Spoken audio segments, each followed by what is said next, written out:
সারা দেশের সাথে রাজ্যেও জনজাতিদের সার্বিক কল্যাণে কেন্দ্রীয় সরকার এবং রাজ্য সরকার বিভিন্ন পরিকল্পনা গ্রহণ করেছে। এই পরিকল্পনাগুলি আরো বেশি করে মানুষের সামনে তুলে ধরার জন্য এক কর্মসূচির আয়োজন করেছে বিজেপি জনজাতি মোর্চা। এই কর্মসূচিকে সামনে রেখে রবিবার রাজধানীর রবীন্দ্র শতবার্ষিকী ভবনে এম্পাওয়ারিং ত্রিপুরা শীর্ষক এক আলোচনা সভার আয়োজন করা হয়।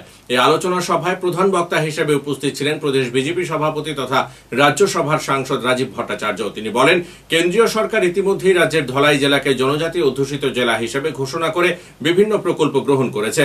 এদিন রবীন্দ্র শতবার্ষিকী ভবনে আয়োজিত কর্মশালায় জনজাতি অংশের এমডিসি, জেলা পরিষদ সদস্য, পঞ্চায়েত সমিতির সদস্য, মন্ত্রী, বিধায়ক, বিধায়িকাগণ সহ নেতৃবৃন্দ উপস্থিত ছিলেন। একটি সভার আয়োজন করেছে।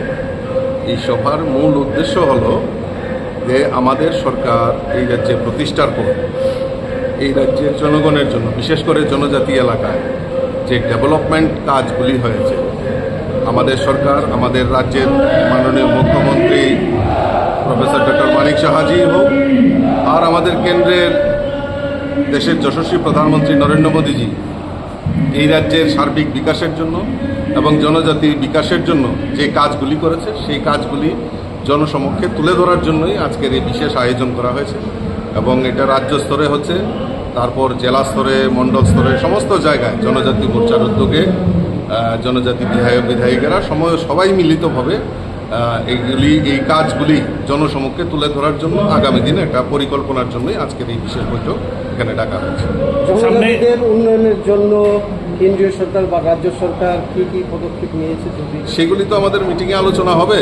তাও মোটামুটি আপনাদের সামনে আমি তুলে ধরছি যে আমাদের এই সরকার প্রতিষ্ঠার পর যে আমাদের এই রাজ্যে জনজাতি বিকাশের জন্য আমাদের কাছে তথ্য রয়েছে।